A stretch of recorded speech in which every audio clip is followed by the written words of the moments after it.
Oggy और मैं आपका स्वागत करता हूँ मेरे चैनल ऑगी बाबा में। ठीक है, तो आज अगर आपने देखे होंगे मेरे प्रीवियस 2 वीडियो जो रिसेंटली मैंने अपलोड करे हैं, तो उसमें मैंने कुछ सिखाया नहीं है गिटार के बारे में।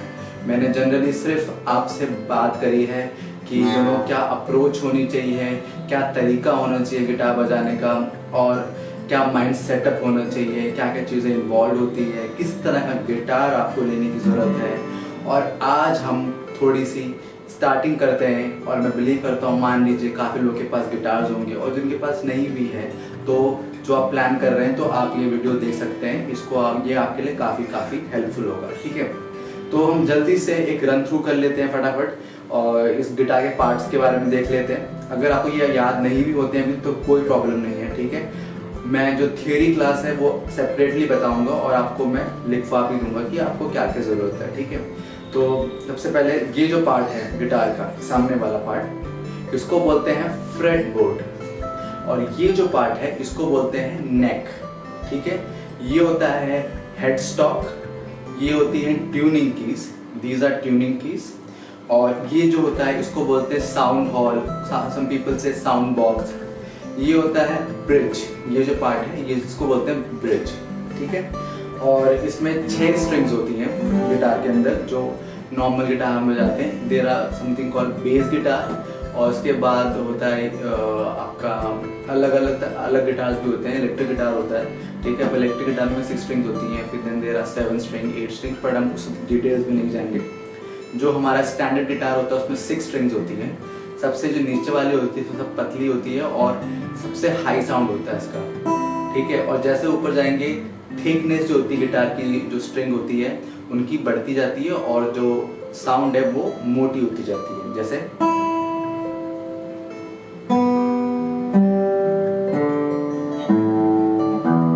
ठीक है, सबसे लोवेस्ट स्ट्रिंग, जो सबसे मोटी स्ट्रिंग है, सबसे लोवेस्ट साउंड जो देती है, फ्रीक्वेंसी होती है, वो ऊपर वाले स्ट्रिंग की होती है।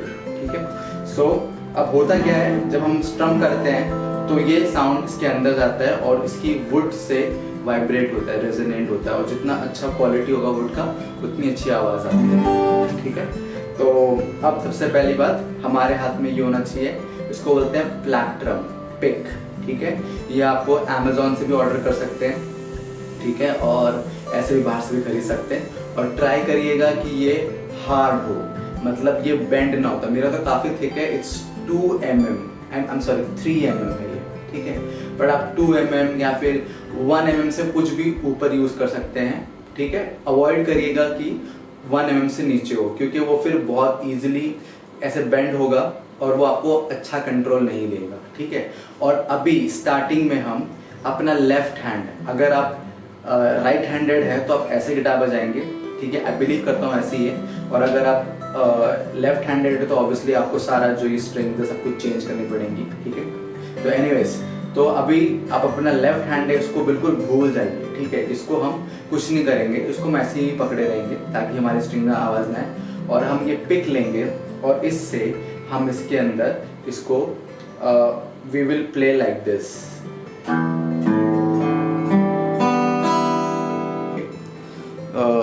जैसे इसके अंदर 6 स्ट्रिंग्स हैं।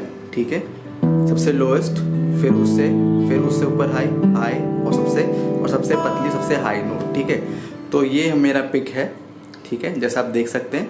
अब मैं इसको बजाऊंगा इस तरह से।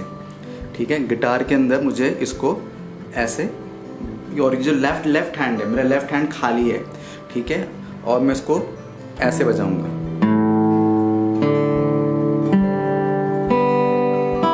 तो जब आप स्टार्टिंग बजा रहे हैं तो आपके हाथ को सपोर्ट की ज़रूरत है, तो आप अपनी उंगलियां नीचे रख सकते हैं। ठीक है, इस तरह से, और ट्राई करिएगा कि आप रिस्ट मूवमेंट, जो आपका जो ये हाथ है, रिस्ट, पूरा एल्बो यूज़ नहीं करना है।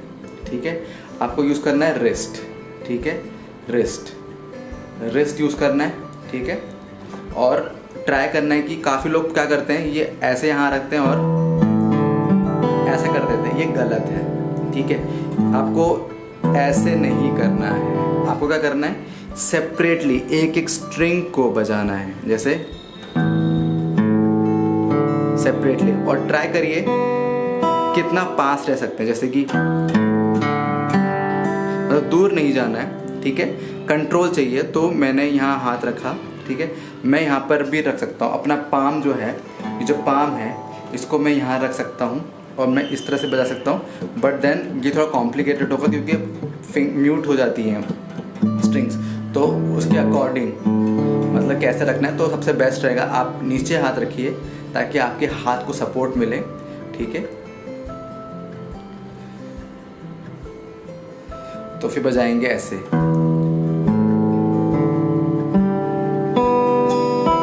ठीक है। और इसी तरीके से down down down down down down करके हम ऊपर आएंगे, ठीक है। मैं एक बार और दिखा दूं, down down down down down down और down down down down down करके ही हम ऊपर आएंगे।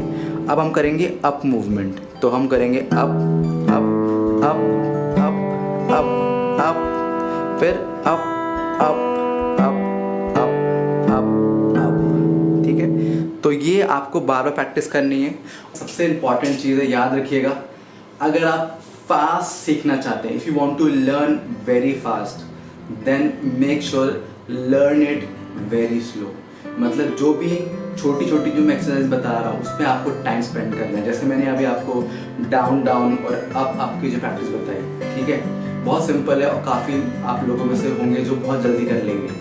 तो मेन पर्पस इसका ये नहीं है कि आपने कर लिया और हो गया, हमें क्या करना होता है, मसल मेमोरी डेवलप करनी होती है। मसल मेमोरी क्या होती है, जब आप कुछ भी चीज़ रिपीट करते रहते हैं, ठीक है। अभी आपने थोड़ा सा स्ट्रगल किया होगा, जब तक आपके मन के अंदर वो फीलिंग ना है कि हाँ इट्स एफर्टलेस। जैसे कि हम बच्चे थे, हमने स्कूल जाना शुरू किया, तो we use to write with pencil and we use to do outline, right, क्योंकि हमारी राइटिंग इतनी अच्छी नहीं थी, तो हम we use to outline 4 line होती थी जो हमें एक दे दिया गया है जिसके अंदर हमें ड्रॉ करना होता था, लिखना होता था। और जैसे जैसे हम वो रोज रोज रिपीट करते चले गए, फिर उसके बाद में हम लोगों को पेन दे दिया गया जिसमें जो मिटता भी नहीं था और हम बिना देखे भी और बिल्कुल फास्ट हम फ्लॉलेसली लिखने लगे। क्यों? क्योंकि आप एक ही काम बार बार रोज रोज कर रहे हैं, रोज सेम अल्फाबेट्स लिख रहे हैं, तो उससे क्या हुआ, आपके हाथों के अंदर मसल मेमोरी डेवलप हो गई, ठीक है। मसल मेमोरी एक्चुअली कुछ नहीं होता है, वो होता क्या है कि आपका ब्रेन वो रिकग्नाइज कर लेता है, okay you want to do this, तो उसके हिसाब से आपके मसल्स तक वो सिग्नल पहुंचाता है, ठीक है। तो जितना ज़्यादा आप ये करेंगे उससे क्या होगा कि आपकी जो आने वाली जो एक्सरसाइजेस जो मैं आपको दूंगा वो आपके लिए इजी होती चली जाएंगी। तो make sure my friends, please make sure कि इसको आप सिंपल रखिएगा, ठीक है। और एट द एंड में इसका एक और जो स्टेप मैं बताने जा रहा हूँ जिसको हम बोलते हैं ऑल्टरनेट पिकिंग, ठीक है। तो उसको जरा ध्यान से देखिएगा, बट इसको तभी शुरू करिएगा जब आप पहली जो दो है डाउन डाउन और अप अप वाली जो प्लकिंग है, जो स्ट्रमिंग है, उसको जब कर लिया जाए उसके बाद ही इसको अटेम्प्ट करिएगा।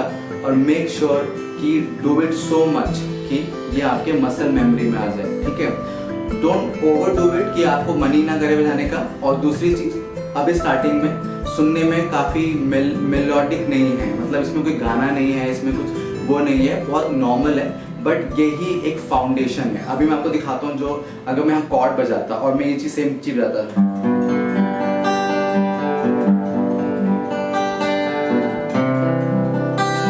देखा मैंने बहुत वही सिंपल सी चीज़ बजाई, बट जस्ट बिकॉज कि मेरे अंदर कॉन्फिडेंस है और मुझे ये आता है तो मैंने इसको बजाया। और ये बहुत बेसिक, बहुत सिंपल चीज़ है, but it's sounding very nice, है ना।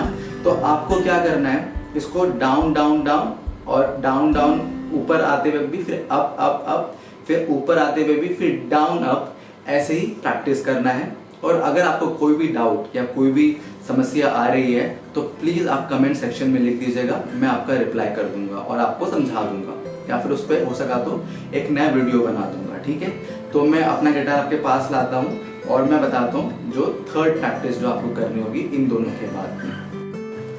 तो देखते हैं फ्रेंड्स क्या करना है। ऑल्टरनेट पिकिंग क्या होती है, जिसके अंदर हम डाउन और अप दोनों चीज़ बजाते हैं एक स्ट्रिंग पे। जैसे अब मैं ई स्ट्रिंग पे हूँ तो मैं इस पे डाउन बजाऊंगा, फिर अप, फिर then I go to next one, down up, फिर नीचे वाली down up down down up down up, फिर same pattern down up down up down up down up down up down up. याद रखिएगा down up ही रहना चाहिए, even जब मैं नीचे से ऊपर भी आ रहा हूँ तो ये सेम मोमेंटम रहेगा। Down up down up down up down up down up down up down up down up down up down up down up. मैंने मोमेंटम जो था चेंज नहीं करा, ये एक मैकेनिज्म है, ये एक मोशन है। अब जैसे मैंने down up down up down up down up down up down up down नहीं करा, ये नहीं करना है फ्रेंड्स, ठीक है। मेक श्योर कि आपका जो मोमेंटम है एक मैकेनिज्म है, ठीक है।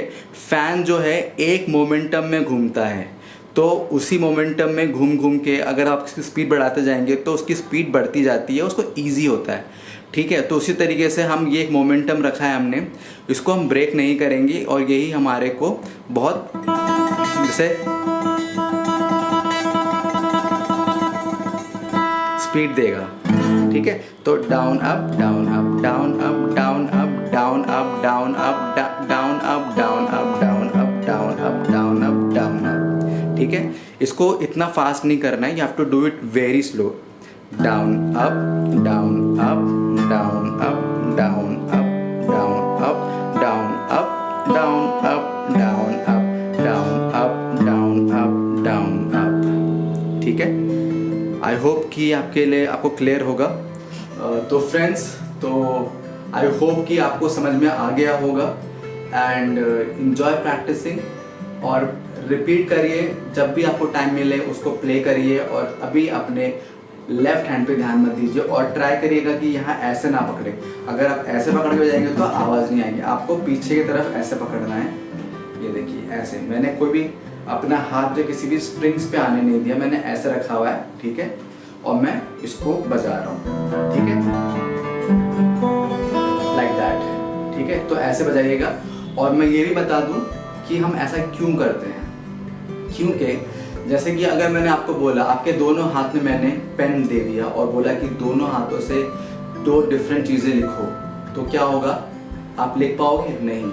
आप कभी यहाँ लिखोगे तो कभी यहाँ लिखोगे। सेम चीज़ गिटार बजाने में होती है। अगर आप पहली क्लास से ही आप ट्राई करेंगे कि मैं दोनों जगह बजाऊं, तो it will gonna be very difficult, क्योंकि हमारा जो माइंड है, जो ब्रेन है, वो दो पार्ट्स में डिवाइड है, लेफ्ट एंड राइट, ठीक है। तो जब हम लिखते हैं या हम दौड़ रहे होते हैं या हम बात कर रहे होते हैं या कुछ भी हम एक्टिविटी कर रहे होते हैं, उस समय हमारा एक साइड ऑफ जो ब्रेन होता है वो एक्टिव रहता है, ठीक है। तो आपने देखा होगा कि जब हम लिख रहे होते हैं तो हम इसी हाथ से लिख रहे होते हैं, खा रहे होते हैं तो हम दोनों हाथों से नहीं खाते। अगर हम खा रहे होते हैं तो एक हाथ से, या फिर हम सेम एक्टिविटी कर रहे होते हैं, जैसे मैंने इसको करा तो मैं इसको भी सेम चीज़ कर सकता हूँ। तो अभी भी मेरा एक ही साइड एक्टिव है क्योंकि मैं एक ही चीज़ कर रहा हूँ, ठीक है। तो पर यहाँ पर क्या होता है, जब गिटार बजाते हैं तो ये अलग एक्टिविटी कर रहा है, ठीक है, और ये अलग एक्टिविटी कर रहा है, ठीक है। तो इससे क्या होता है कि जो माइंड होता है उसको इतना स्टार्टिंग के लिए बहुत मुश्किल लगता है कि वो किधर ध्यान दे, ठीक है। तो तभी इसलिए मैंने आपको समझाया कि अगर आपने ये हाथ थोड़ा डेवलप कर लिया तो आपको ये हाथ में फोकस करने में ज़्यादा हेल्प मिलेगी और आप इस पे ज़्यादा ध्यान नहीं भी देंगे क्योंकि आपके ऑलरेडी मसल मेमोरी डेवलप हो चुका है। तो आपको ये प्रेस करने में आपको इजी होगा, आप ज़्यादा फोकस कर पाएंगे इस पर, एंड देन साइमल्टेनियसली आपकी जो मसल मेमोरी जो आपके ब्रेन के थ्रू डेवलप हुई है वो आपको हेल्प करेगा, ठीक है। पर अगर आपका ये भी हाथ कच्चा है और आपका ये भी हाथ कच्चा है, दोनों अगर कच्चे हैं तो फिर आपको बहुत टाइम लगेगा सीखने में, ठीक है। तो फ्रेंड्स, इस हाथ को भी भूल जाइएगा, बेशक ये बहुत स्मूथ हो गया हो, इसको टच मत करिएगा। मैं आपको बताऊंगा कि इसे कैसे यूज़ करना है, ठीक है। तो फिर मिलेंगे नेक्स्ट चैप्टर में और भी ज़्यादा सीखेंगे गिटार के बारे में। तो thank you so much friends for watching my video and please like and share and subscribe if you like my work. Thank you.